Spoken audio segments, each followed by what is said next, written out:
Mike Noel here, Blockchain Weekly. Blockchain Weekly is a weekly segment where we get together. We talk about all things blockchain. We'll talk a little bit today about some ICOs and some things that are going on. We like to talk at Blockchain Weekly. We like to talk about the other side of the house. What do I mean by that? The other side of the house, the smart contracts and the value of the Internet of Trust. Where we're exchanging value, but we're also exchanging trust. And we have a guest on today, Hoard, which is a crypto wallet. And there are some different things about this wallet built in. It's a center for your holdings, for all your crypto holdings, kind of a holding pattern where you can buy other and invest and do some exchanges. I'll have Jason on in just a little bit, and we'll have some more discussions about Hoard Invest and what they're doing. Interesting week in blockchain. Things are beginning to slow a little bit. The first week or so in January was just hectic, but I think everyone's kind of trying to catch their breath, and it has been a lot of changes. There's this thing called Hyperledger that's coming on board. So look out for the Hyperledger ecosystem that's competing with the Ethereum Web 3.0 ecosystem with Swarm and Whisper. They have some interesting things coming on. Mining has been really interesting. And really challenging at the same time. As some of you know, I'm a miner. I have a mining rig going, a test rig going right now in the background, and I have a couple of consortiums that we're building infrastructure for, because miners are the infrastructure and the core of the blockchain. Without miners, things wouldn't work that well. So we've got a lot of things that we're doing as far as building mining rigs and doing stuff like that. Hey, sorry, Mike. I walked right over the top. Sorry to interrupt. Yeah, just a quick sort of tech intro to the people who are in attendance here, especially for those that are attending this for the first time. My name is Mike. I'm with Shindig, the platform you are all using to attend this.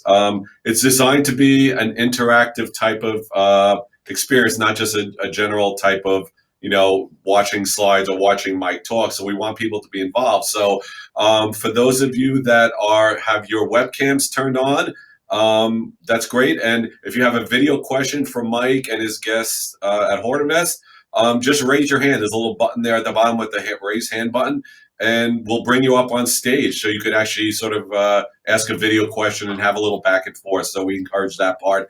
If you don't, or you just want to text the question in, click your little question mark button and type it in, and that will feed over to Mike, and he will be able to, he'll post it up on the screen and answer the question that way. But for those of you who don't turn your webcams on, you haven't, and you want to, there's a little button on the top, or it looks like a settings gear on the upper right of your screen.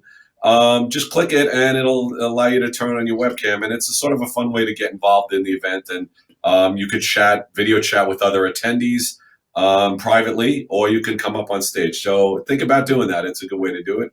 And one final thing before I turn it back over to you, Michael, is that on the lower left of your screens, there are buttons, live button links to Blockchain Consultants site, Hoard Invest site, and Shindig also. So at any point, you can click them and check out what's going on in any of those areas. So otherwise, that's about it. Mike, I'll turn it back over to you. Sorry about that, Mike. And this stuff is live. So, this is proof positive that this is a live event here.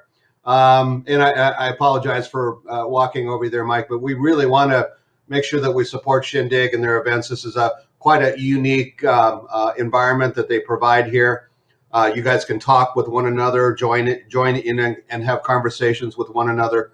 And this is available for other people. If you have other types of events that you want to have on Shindig, please reach out to Mike and please let him know. back to what we're doing as far as the week is concerned. We're talking a little bit about mining. I'm doing a couple of mining operations and a couple of consortiums building some rigs. Mining is the core of the blockchain. It needs to be supported, and it's very difficult to get equipment and get gear. So that means that a lot of people are becoming involved in Ethereum. A lot more people are becoming involved in mining cryptocurrencies, not necessarily just Ethereum, but it's beginning to reach that critical mass. Everyone's becoming more aware of it. Everyone's asking questions about it. Everyone wants to get involved in it. And it's moving forward very rapidly. We tend to focus on the ERC20 token in my practice and what we're doing as far as rationalizing workflows using distributed ledger technology. What does that mean? That means we look for opportunities where there's a transfer of trust in a business environment, where there are sticky bits and people that fight and bicker between one another, where there are people, where there is value in the transaction, and where this distributed ledger, using distributed ledger, we can make things simpler. So that's what we look to do. A lot of people are out there doing that right now and disrupting a lot of industries and a lot of businesses. It's an interesting time to be alive. Last night I was at the inaugural of the East Valley. I'm in Tempe, Scottsdale, Arizona area, the Government Blockchain Association. If there's anyone out there in the audience that was out there yesterday, that was a fun event. Tons of people there talking about government blockchain. And that's kind of hit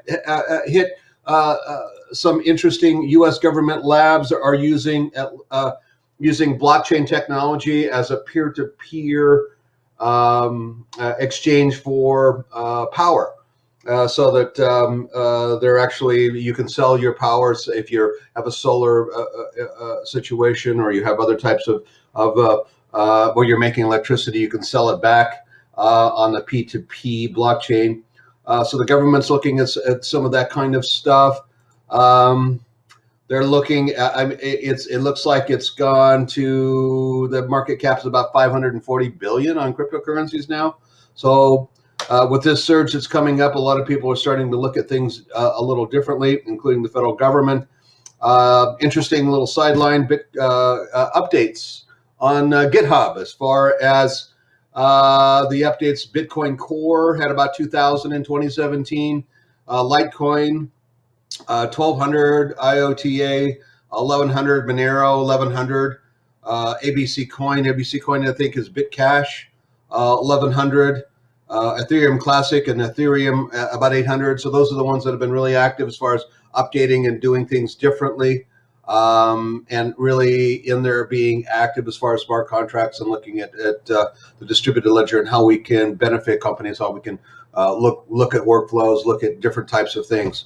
I've been reading a lot and listening a lot to Hashcraft. And Hashcraft, I think, is a voting protocol.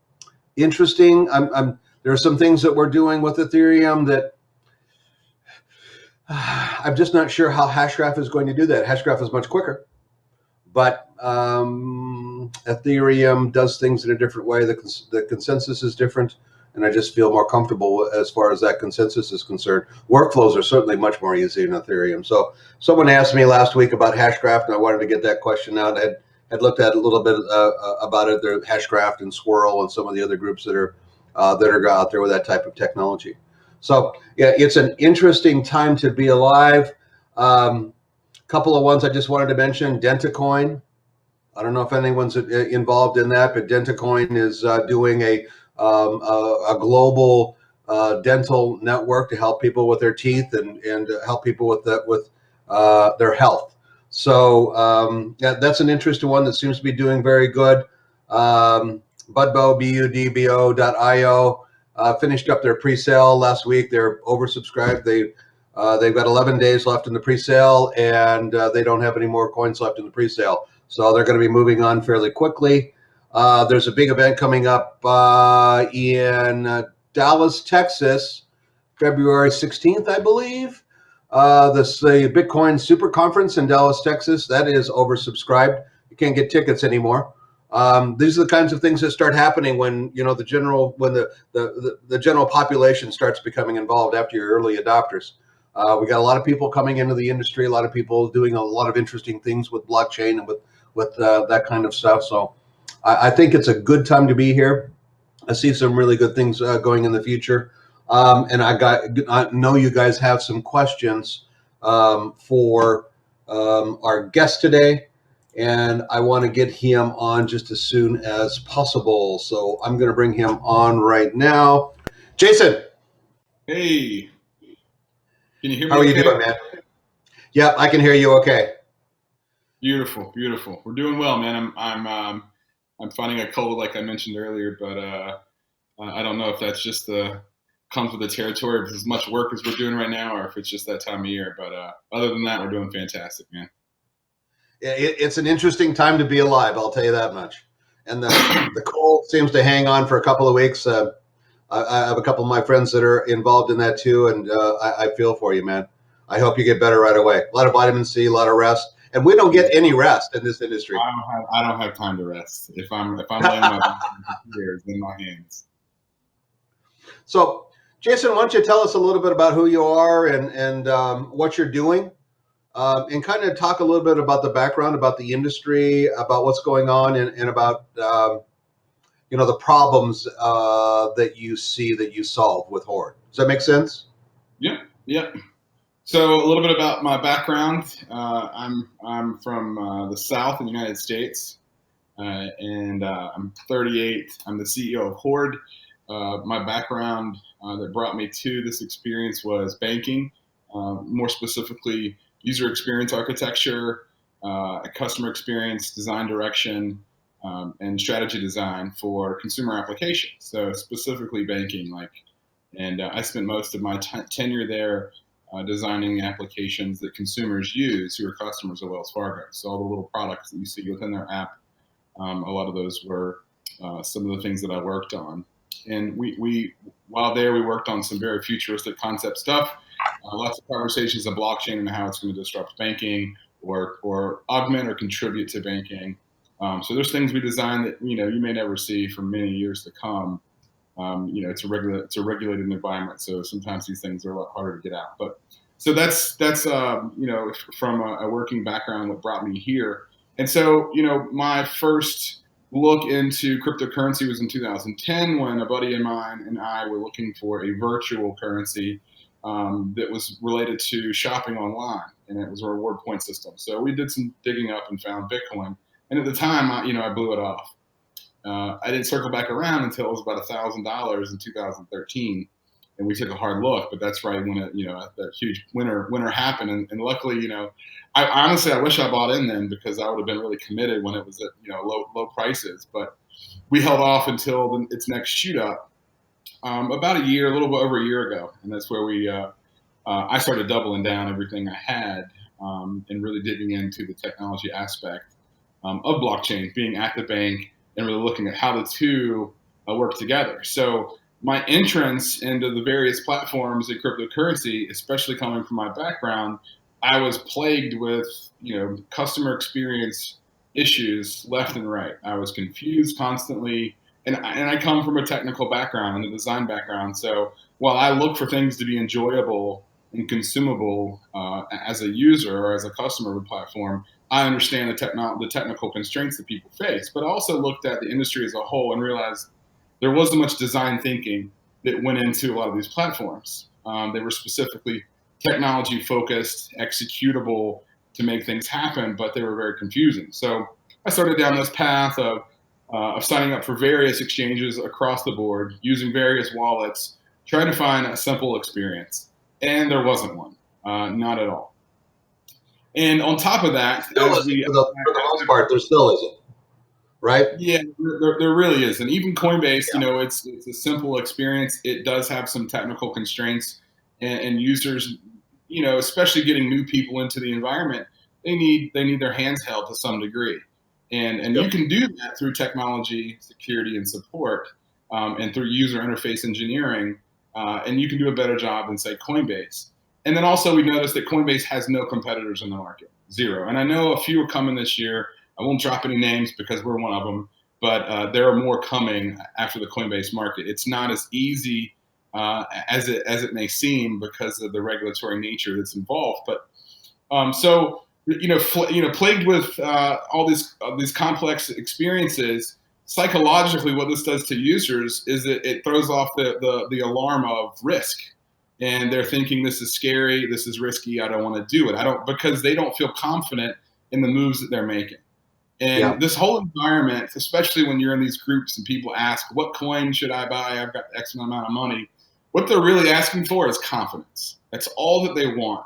And when we come into these experiences, we're looking for confidence that we're making the right decision, we're touching the right button, because we're playing with our money and we don't want to screw this up. So, that led us down a path of doing some strategy, or myself, and saying, how can I look to solve this? So, kind of how Hoard started as a platform is I actually put some design, I started mocking some designs up, and I'm not like those that say, oh, don't share your ideas. I'm very open and transparent. So I just threw them all out on the internet and said, hey, this is what I'm looking to do. And, I want some feedback. And what do you guys think about the UI? And do you have questions or whatever? And I got great response. A lot of people were like, wow, good designs. But what struck out was our CTO, Dan, came to me at the time. We didn't know each other. And he said, hey, I'm an AI machine learning guy. I'm a Python backend DevOps guy. I can code just about anything, but I'm horrible at design. If you want me to move a button, I'm not your man. So I said, hey, well, I'm a front end guy, and I'm more specifically on the design and pixels and the user experience. So, that's what I do. And he was like, well, it sounds good. So we began to talk about what we were passionate about first, and then talked about each other's personal lives, and then realized like we're the yin and yang, and we do very well together. And we are blessed as a company to have, I believe, the relationship that Dan and I have. On top of the team members that came, I know some are on the call today.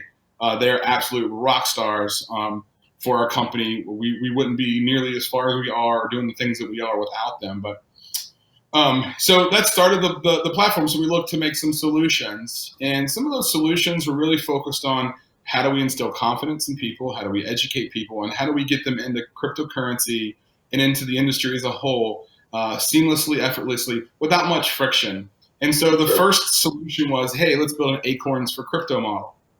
And so we looked at how to do that. The Acorns for crypto model was going to require a couple things. It was going to require cryptocurrency. We had to have access to coins and a way to hold those, and then the technology stack to provide that transaction to happen, and then the regulation. So it was a huge undertaking. Just for one example, from there we decided, hey, let's expound upon this and make a rule-based investing platform that's simple, it's effortless, it's frictionless. It runs in the background of your life. It's relevant to your financial lifestyle, and it works on the buy side as well as the sell side. So the sell side being more of an advanced feature for advanced users, but the buy side being, hey, how can you get a new person into cryptocurrency seamlessly, effortlessly, and as fast as possible? So we're currently working through the constraints of regulation and KYC, AML, and how to implant that in our platform so that essentially anyone can sign up, download, or you don't even have to sign up. You download the wallet. It's decentralized, so we don't know who you are unless you want to be known. And in this case, you would have to be known. So you download the app, you fulfill your KYC. It approves in about 90 seconds. You tap invest, you set up a rule, and you click run, and you're automatically investing in cryptocurrency in probably less than 3 minutes. And so that we felt was a huge, will be a huge win for the industry as a whole, specifically because of how it's engineered. It's conversational in its context. So it's almost like Mad Lib, doing a Mad Lib exercise. I want to do X or use X for X coin at X time with X amount of money, and you just turn it on, and then it just runs. And so what it's actually doing and how it's doing it. So, with that product model, we realized, hey, there's a lot that comes with this. Trading is very hard to do. There's a lot that comes with it. And I just want to point out a couple of things that you've said. You've talked a little bit about the user experience and making it's very difficult right now. And one of the one of the first things I learned in marketing was a confused mind says no. That's one of the biggest issues we have, right? When you're looking at a go ahead. Yeah, if you don't understand, you're scared, and risk is something that we are all technically adverse to. I mean, I trade, I gamble, I'm willing to go into these risky experiences, but for grandma or your aunt or your mom or your sister who isn't, they see the industry, they see the growth, they want to participate, but there's not a clean clean runway for them to do so. There's lots of obstacles, and we're just trying to eliminate all the obstacles. There's not a whole lot of us that want to run with scissors, right? Right. But we will definitely. But the thing that really excites me about what you guys are doing and simplifying the process is, growth is what's important right now. Growing the educational process, growing the acceptance, and growing the industry as a whole as far as blockchain. That's really where it's going to go. And I really appreciate what you're doing there, and as far as simplifying the process, making it easier, and lowering those barriers to entry that we currently have. It's a great job. So go ahead. Sorry about that. No, that's good. So, there's kind of like a trifecta of what we're doing because of this one solution we want to provide. We needed some other things in place, and those would be a wallet. And we understand the perils with wallets. We understand the complexity and confusion with current wallets, and we understand that things should be seamless. So how do we attract traditional financial consumers that are used to banking apps and get them in a platform where they can be their own bank? So Bitcoin provides the notion that you could be your own bank, but it does not provide the technology, the security, or the support to do so. You really have to add that stack in there to really facilitate people to be self-managed banking. So with that, we needed a wallet. So we're currently coding a wallet right now, and it's decentralizing the fact that, again, you don't have to tell us who you are. You can still leverage our coin if you go buy it on an exchange somewhere, and you can transact anonymously. You can hold your funds. You hold your keys. It's your money, and they're also encrypted backups. So in case you've lost a seed and you need recovery or damaged device, we can help you recover.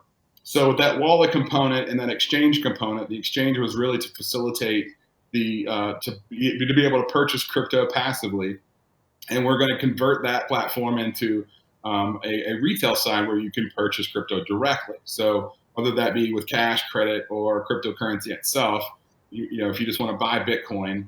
But we also noticed, hey, like many times I wanted to buy Ripple with cash when it was 0.3 of a penny. And I wanted to put $5,000 in it, and I couldn't. And I was like, it'd be really great with such a high volume market to be able to purchase these things. And I know there's a cash market there; it's just not created. So we wanted to expound upon the exchange capabilities of saying, hey, we're a regulated environment on the exchange front. We're going to be working directly with banks, so we need to be able to enable cash markets. So to be able to purchase other things besides Bitcoin with cash. So a NEO, for example, or an OMG, these high liquid markets. We know people would love to cash out their NEO, etc. And with that one model, the cash out model for alt currencies, brings me to our third and final point, which is our contribution to blockchain globally, which we're really proud of, and that's our second layer payments protocol. So just like Lightning Network or the Raven Network, we said, hey, if we have a cash market, we have a wallet, how can we eliminate the reliance on card processors like Visa or MasterCard, and how can we facilitate transactions with the cryptocurrency you hold atomically, instantly, between peer-to-peer and merchants? And so we felt like what we can do to really contribute to this industry is leverage our exchange, which provides liquidity and cash flow, the wallet so that you can manage your assets, and the payments platform, the second layer solution like Lightning or Raven to facilitate the transfer of keys instantly. So some advantages to that, in comparison to like Lightning Network. Lightning opens up state channels, and you can move keys around until it collapses. But every move of a key, there's a scraping Satoshi off of the movement of those keys. Where our model is we don't want to do that. We want it to be a one-to-one relationship. So if you move one Bitcoin, it's received as one Bitcoin. It's not received as 0.999 Bitcoin, etc. With Ethereum, you can eliminate the need for gas and Neo and the gas for Neo. It has allowed these free flow of coins to move. So with the exchange and fiat regulated market, with a wallet, and then this second layer protocol, we've essentially built a decentralized digital only banking platform. We're not calling ourselves a bank. We never will call ourselves a bank. When you use the word bank, you will literally have to go under a whole new federal regulation. If you notice, Arise Bank was just shut down by a cease and desist from Texas because they're like, we're bank, and they're really not a bank. And so, we don't purport that we are a bank, but you can interact like a bank. And we like to use analogous to Uber is a taxi company that has no taxis, and Facebook is a content, or YouTube is a content company that creates no content. Well, we're like a bank that holds no funds, and we love that analogy because you truly can be your own bank, and we provide you the three main things that you need: the technology, the security, and the support to facilitate those things. So that in a nutshell, at a high level, is our platform. There's a lot of ancillary things that come with our technology and how we're building it, like these cross-platform portfolio tracking and things like that. They're really simple weekend builds that we can do from a dev side to expand upon our offering to make it more attractive and really to be able to manage your assets better or more, get more insight. So that's a big part of what we see coming in the future of our roadmap. But we really want to resolve for that trifecta of the wallet, the exchange, and the protocol to give you that backbone that you need to be. Yeah, that's been the holy grail all along. And I got a couple of quick questions here, but just really quick, a couple of housekeeping issues. We've had some guys come on here recently. I want to welcome you to Shindig. If you look in the bottom, there's different boxes there. You can join with other people and have a sidebar. If you know someone, you can join with them and say hello. If you want to raise a question, this is an interactive event, and in just a moment we're going to be asking for questions. So if you want to ask a question, there's a place on there, a little question mark or a hand raise. If you want to just type it in, that's fine. I can see it. Chris Jones has a question that right now that we're going to get to that kind of goes back to the top of the hour. We're going to get that done first, but anyone has a question, then please let us know. And Chris, we're going to get to your question in just a second. The raised hand is for a video question.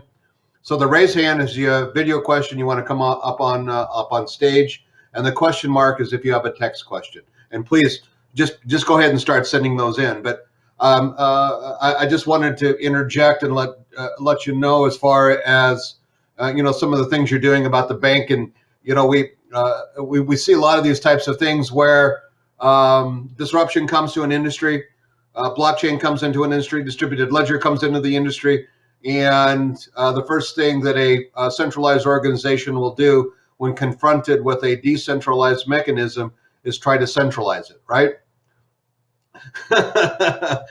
I'm calling that Noel's law because it's just so prevalent in the industry that people like you, and I got my hats off to you because you're doing these types of transactions and facilitating transactions, yet you realize you're not a bank. You're storing wealth, but you realize you're not a bank. And there's not a lot of the groups out there that really understand that. They still have a centralized mindset. Decentralization is completely disruptive and retooling of industries, and it's happening so quickly. We had just a real quick for some of the guys that are in the audience. Sometimes we need to go back and explain some things. We had the Internet of Information that started way back with a 3.5 baud kilobaud modem. Took about 20 years for adoption until grandma was using the Internet of Information.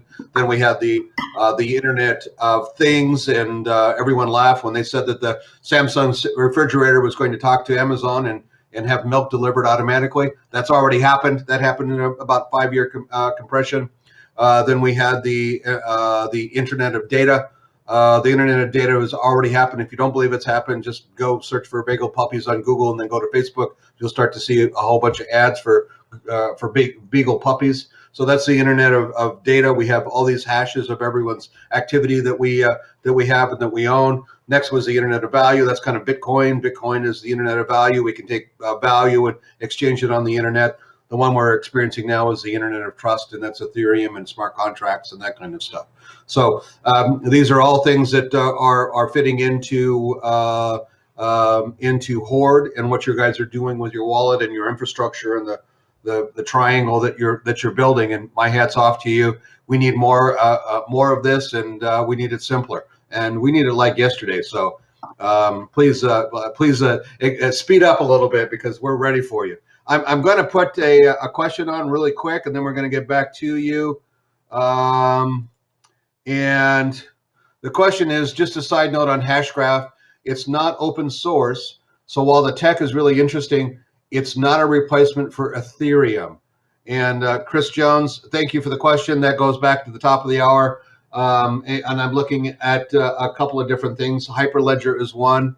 The Hashgraph is the other. Hashgraph says that it can bring more transactions per second to the distributed ledger, and I'm sure that you're going to have some things to say about that, since you're probably running up against Jason the issue of transactions per second and how many can you process, and are you doing it on ledger? Or are you doing it off ledger? What's your philosophy as far as Hoard on that's concerned? We'll get right back to that, but I also want to just say, so we've answered a question from Chris. You guys got out there, you got some questions. Now's the time to go ahead and just click on the question mark, type in your question, and we'll get it answered. So back to you, Jason. A couple of different things going here. Talking a little bit about not being a bank, which I think we probably covered, but let's talk about transactions and velocity of transactions, and let's talk a little bit about the technology that you have on the backbone, and how does it interface with the Ethereum ledger? How does it interface with other technologies, and what kind of databases you use, and that kind of geeky stuff? Does that make sense? Yeah, so thanks for that. I won't get extremely technical. Our CTO is far more technical from a technical perspective. So he is the pro in answering this. But I'll give you at a high level how we handle things. And so, like I said earlier, it's akin to Lightning or Raiden, and the fact that it's a state payment it's a state channel, so it's off chain.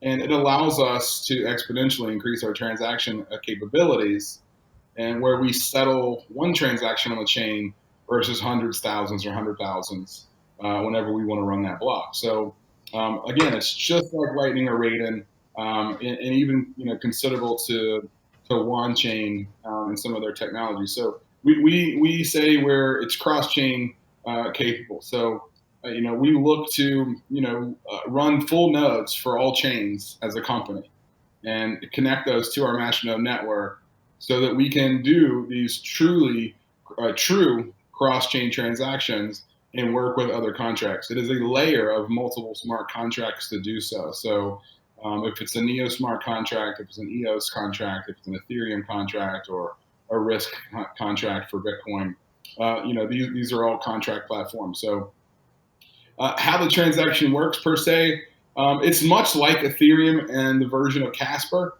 and it works like game theory. And the fact that you purchase our currency, or is bonded or staked to the network. So you're staking ore at transaction, and you can do it at the time of transaction, or you can keep it bonded.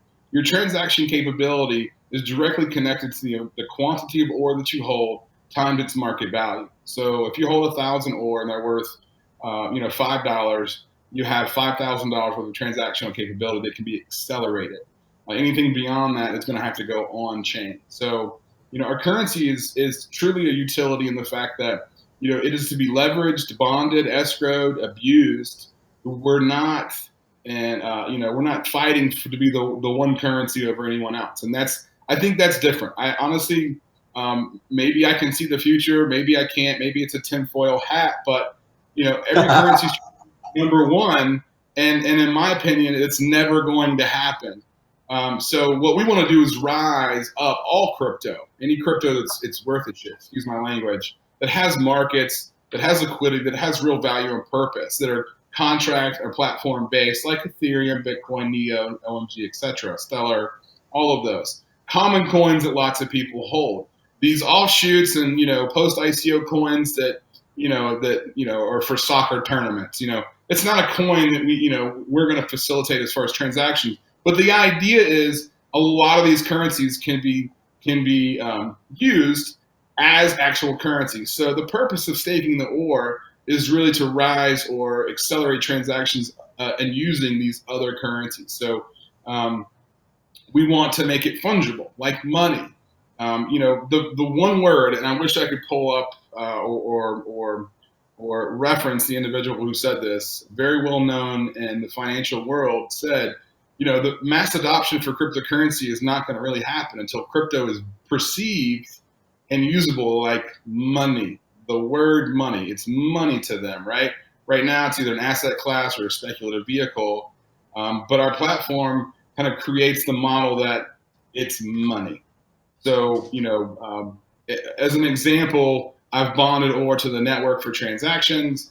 I'm holding Neo in my wallet, and I want to go to a merchant and make a payment.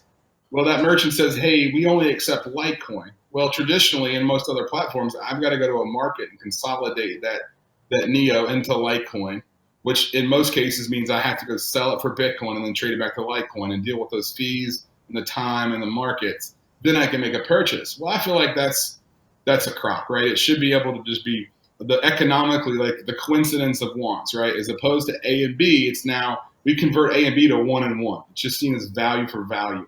So I send that payment as Neo based on the OR that I have staked, and it instantly shows up or is received as Litecoin based on our liquidity engine. And so the merchant is happy. But because we're also a cash exchange and building a cash liquidity market, let's say the merchant says, hey, you guys can pay with crypto, but we as a merchant only want to accept US dollar. Great. So you're holding Neo, you're holding whatever, you click send whatever you want to do, you scan it, and you spend whatever currency you're holding, and it literally shows up on their ledger at the merchant as US dollar. And it's like that. And it's an instant payment. It doesn't have to go on chain. It's all part of the state channel. So again, that's a big proponent of how transactions work on our platform, and what you need to use it from a utility perspective of a currency, why that currency exists is really to be abused, to be leveraged, to be true utility, to rise up all the rest of the cryptocurrencies and make them spendable like money. And correct me if I'm wrong, but the limitation is the amount of OR that you have in your wallet, basically. So you can still transact, for a lot higher than your OR amount. You're just whatever's beyond what you have bonded is just going to have to go directly on chain. It's going to go on chain.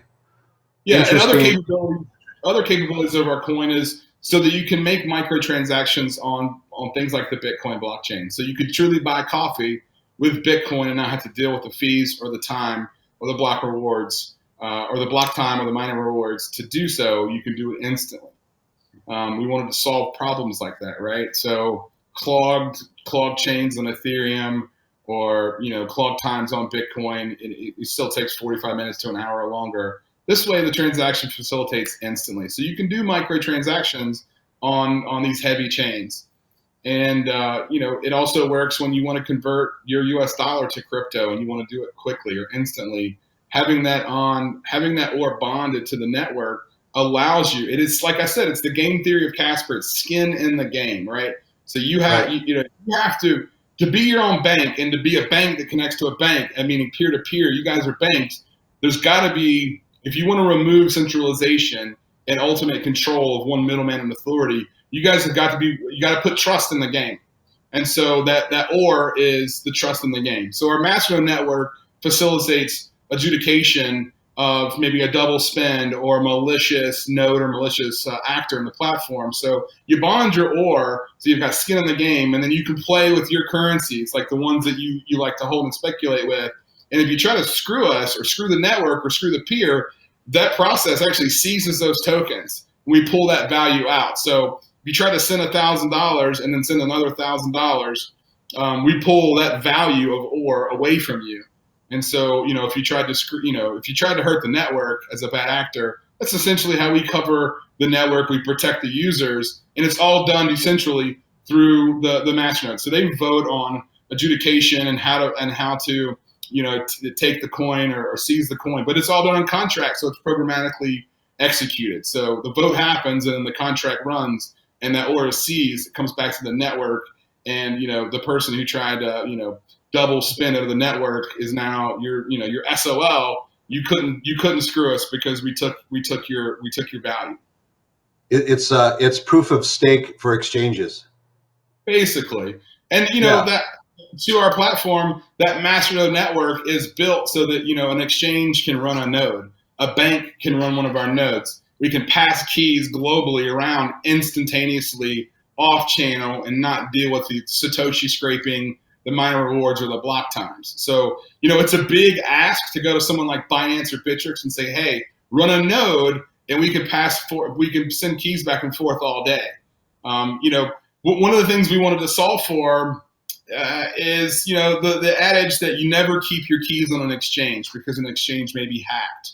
So running nodes on our own system allows you to keep your keys in your wallet while you trade on our platform. So if our platform if our exchange is ever compromised, they can't get to your keys, right? Your keys are locked away.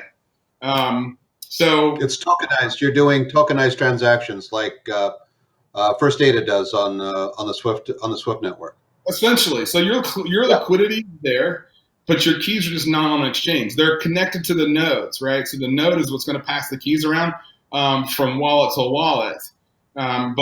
But ultimately, if the exchange is compromised, no one's going to lose their keys. And then I have a question that revolves around this. Let me publish this, and we'll get Chris. Thanks for your questions. We're going to get to another one of your questions. So essentially, you've created a side chain with very low fees, leveraging ore. How many nodes are you running? What's the trust system or consensus protocol that you're using with ore? That was one of my questions too. What's the consensus? So it's standard, just like the Plasma or the Casper Ethereum proof of stake. So we're following the same similar model on the game theory of consensus, right? We're leveraging our own technology to expound upon that with the other capabilities of our node network of voting, governance, adjudication, and verification. So the nodes are really essential to our platform. So on day one, like the day that we launch our platform, our company is essentially 100% centralized, right? We have to begin to distribute nodes. And as our nodes begin to run on whoever's going to run our nodes, that's how we decentralize our platform. We have the idea that we'll never run more than 50% of the nodes at first, but literally we have to get started somehow. So in order to create this network, it's like, all right, we essentially are running the full nodes for chains, and we're running our nodes. And then we're going to be distributing coins to run those nodes. Those nodes will then begin to distribute, they'll begin to run, and then that's when the process begins to kick in and we begin to centralize our platform. So the more that we have out there, essentially the more decentralized that we are. So you have less effect on consensus over time. Yeah. And so it's not our intent to in-house, run nodes. It's like when Neo launched, they have a few nodes running, and they're pretty much running them in-house. It's a decentralized platform. It's centralized on the node front, but they have the plans to distribute that. We have the same model, and we hope to distribute relatively quickly. We're currently building our master nodes now, or we're planning out the architecture for the full development. So those things should be available. The nodes should be available come March when we launch our ICO.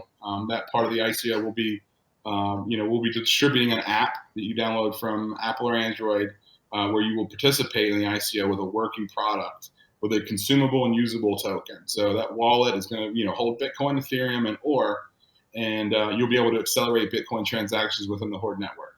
And then back to the earlier question, yes, it's like sidechain with low transaction fees. In some cases, there are actually no transaction fees, and in some cases, they're micro fees.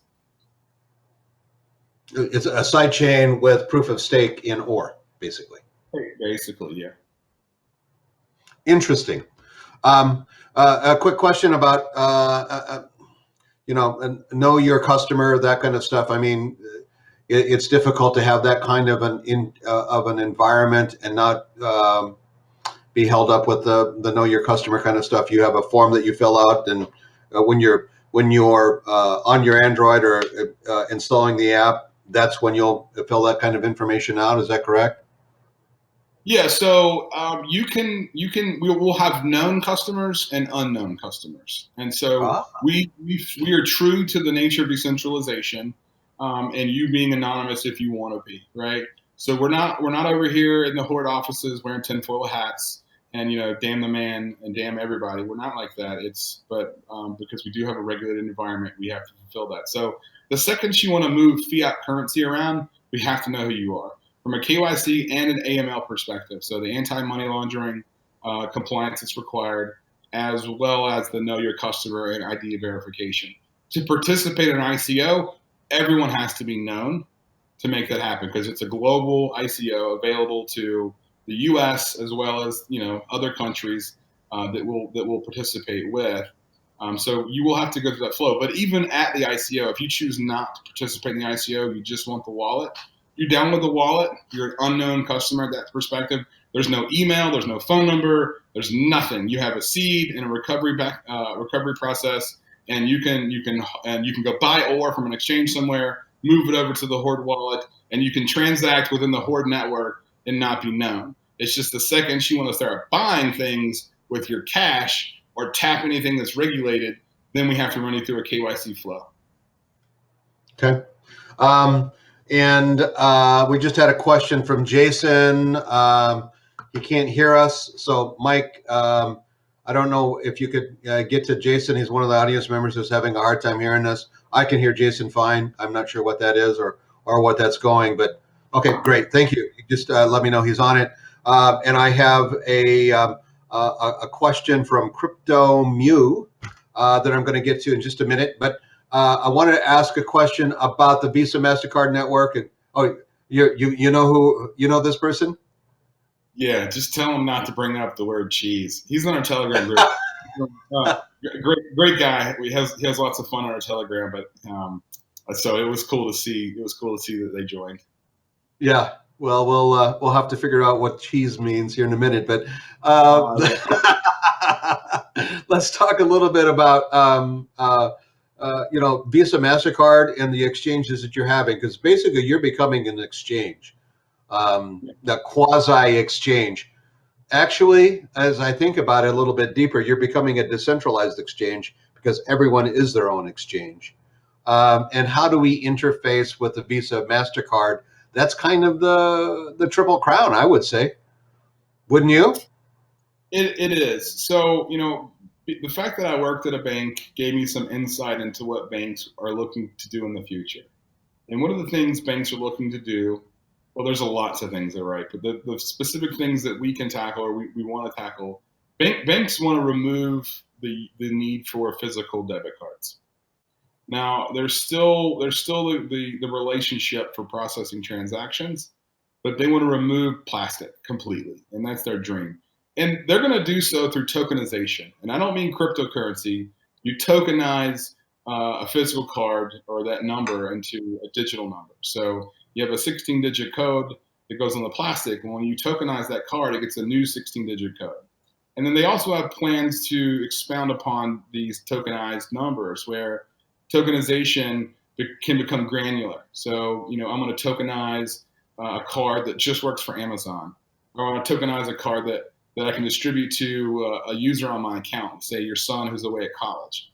And then even more granular, like control their spending and everything like that. So very, very middlemanish, very the man, but it's marrying the current technologies with making payments in the future. So with that notion, we looked at how can we remove Visa and MasterCard from the process, right? They charge a lot of money.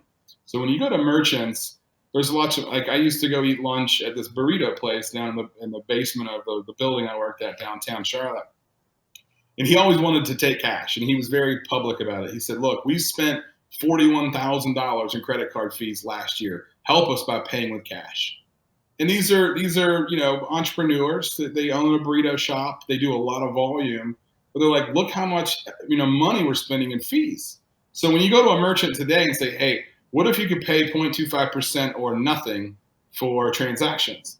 And you can allow people to use things like crypto, and you can accept it as crypto or you can accept it as cash. It's up to you as a merchant. They jump all over the opportunity to do so.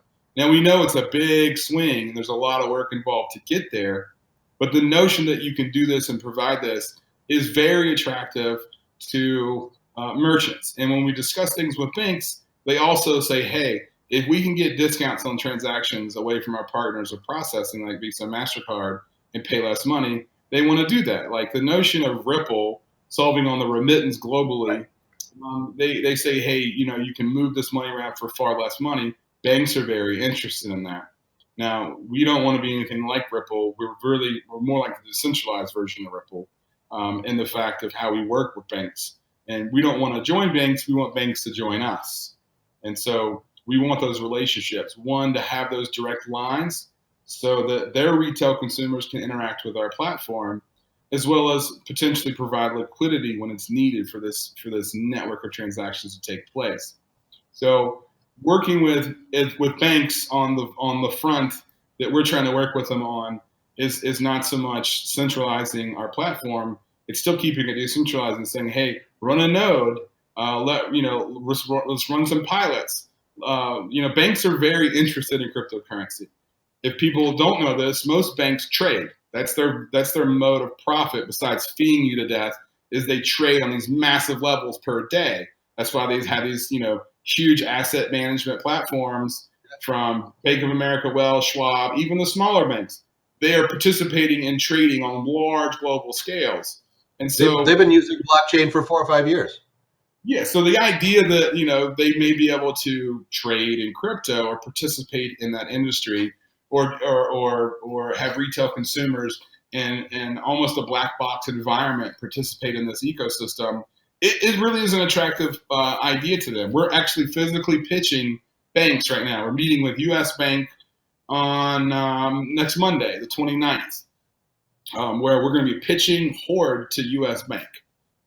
We pitched to Fiserv, who's a technology provider for banks. They went and took it to KeyBank. We haven't heard back what they want from it, but we limit what we share with them, but we give them enough to really get a hunger or grow their hunger for our platform and see what connections we make. What crypto company out there is literally taking their platform to them and saying, hey, get into crypto, or here's a way to do it, or here's a way to support your customers, maybe a new revenue model for you guys to participate in the economy. And right now it's well received. These directors of innovation love hearing about it and want to see what this may look like in the future with them. So we're excited to pitch those things to banks. Yeah, and to answer your question, who out there is pitching banks? Probably one. That's probably you. There's not a lot of them out there looking at services. Banks are trying to reverse engineer it, and back to Noel's law, the first thing a centralized organization will do when confronted with a decentralized mechanism is try to centralize it. So that they're going through it a different way, trying to centralize blockchain and centralize the technology and make it their own. When that's not going to work. It's not going to work for them. We're approaching the top of the hour. I want to get Crypto Muse question out here. What is the benefit to the individual running the master node? I would say it's two or threefold. Specifically, you're contributing to this ecosystem, to our network. So you are a branch of the bank, if you will, right? You are literally allowing or helping all of us facilitate these transactions in a decentralized and anonymous manner. You're voting to help wipe out bad actors, etc. And then you have an incentivized infrastructure connected to that where you're rewarded based on your activity running that node and participating in the network. So it's like minting, or the term is minting, where you mint coins based on the rewards. Right. So there's a reward system, just like proof of work in blockchain, where you're racing to solve the puzzle and get the reward. This is far more scalable and economical to run a node. It's a small fee. You run it on AWS or a node hosting platform. You spend $10-$20 per node to run it, and you get rewards for doing that. So it's kind of like printing money. So it's your reward for contributing. Sign me up when you're ready. Just, I mean, I'm in like Flynn. And it is the top of the hour again. I told you, man, the hour goes by fast, doesn't it? It's just boom, it's here. And one last thing I wanted to state about banks looking at decentralized ecosystems, or decentralized and centralizing it. Banks' number one concern is security. So the same notion that users or end consumers want is confidence. Banks want the same thing, but they call it security. So they look at our platform and say, how can we not screw our customer base and have some ripple effect happen and we lose customers? How do we keep it secure? So, that's again, that's why I mentioned the black box environment. So running a private blockchain or a private node, or blockchain as a service node with these banks, so that they can participate and connect to our network, but still keep a protected environment to test it out. We're working on how we make it secure. And how we facilitate that security. So a bank says, hey, we know we're not going to get screwed here. but I just wanted to mention that they're most concerned about security. And that's why they want to hold it in-house, so that they feel like they're running the security and not trust in other parties. But if as most may not know, the majority of banking technology is provided by third parties. Banks don't create these things. They leverage them. Anything from taking a photo of a check to Touch ID, to log in, to any of the other tools that you see, like sending money to a friend, it's all third-party technology. Banks, they don't create these things in-house. So once they get past the security and the comfort of the confidence threshold, they'll adopt the technology into their platform. It's going to take a change in mindset, unfortunately, I think. The Diebold safe, whack and hut guard mentality of keeping everything safe. When we look at blockchain, it takes everything and turns it upside out, and everything is out there, but it's 100% secure. There's a $1 billion bounty on the Bitcoin blockchain. If you can hack it, no one has so far, and they've spent a lot of money trying to do that. 51% hack and a couple of other things, and no one's been able to do it so far, and I don't think they're going to be able to. So, but they're looking about security. Distributed ledger technology is definitely something to be taking a look at. Anyway, Jason, I really appreciate you. I don't think I can get your product fast enough, right? Everything that you're saying is like, it's because I have the same issues. I have lots of people coming to me saying, how do I set up a wallet? What is this? What do I do? How does this work? And it's always a convoluted thing. And it's always, three phone calls. Basically, it should be really simple, but on average, it's 3 phone calls, right, to get someone going. It is, and just the way it is. And then you become their Bitcoin guru, and they're going to call you for everything. And it's like, I don't have time to, be your Bitcoin guru. You have to like let the fledgling out of the nest and fly.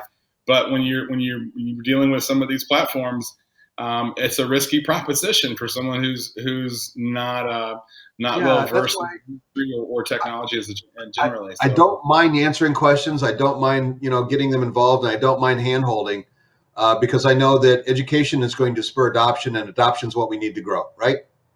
Exactly. But I don't mind it. But on the other end of the coin, can you get here a little quicker so I can just send it? So we actually, just so you guys know, real quickly, we're going to be running a test pilot of our app, our first earlier version of the MVP, not fully baked out, really soon, in a few days, and then a testnet version, in a week or two, and just so that we can get our hands on it, play with it internally.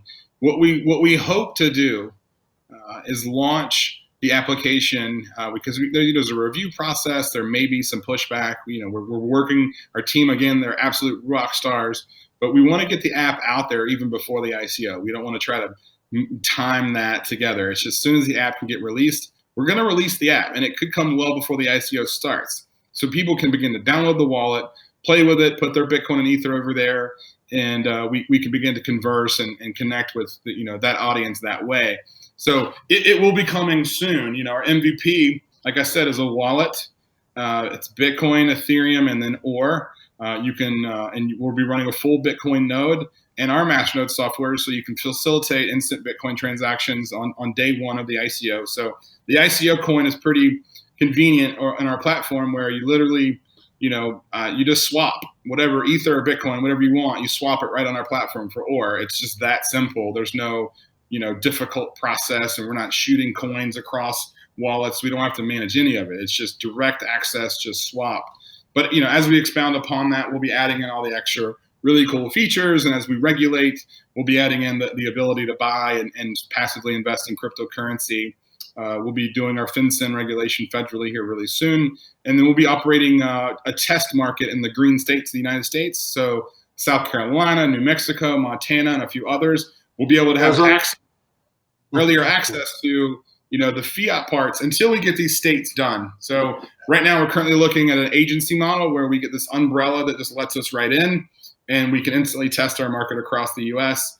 But we'll be filing a la carte as time goes on, so that we have what we need. So we're bringing on advisors to do so. One of our advisors, I'll be the first to announce this. No one knows.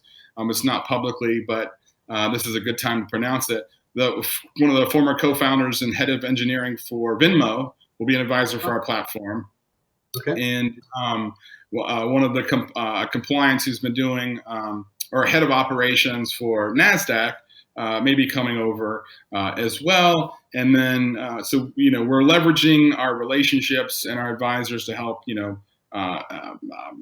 transform, our ideas and our technology and our teams into, an absolute workhorse that can connect not only nationally but internationally. So, we're not just a one nation or one continent platform. We want to be international and work with banks in Australia, UK, Japan, China, etc. So, they're big goals, they're audacious, but we believe we can do it.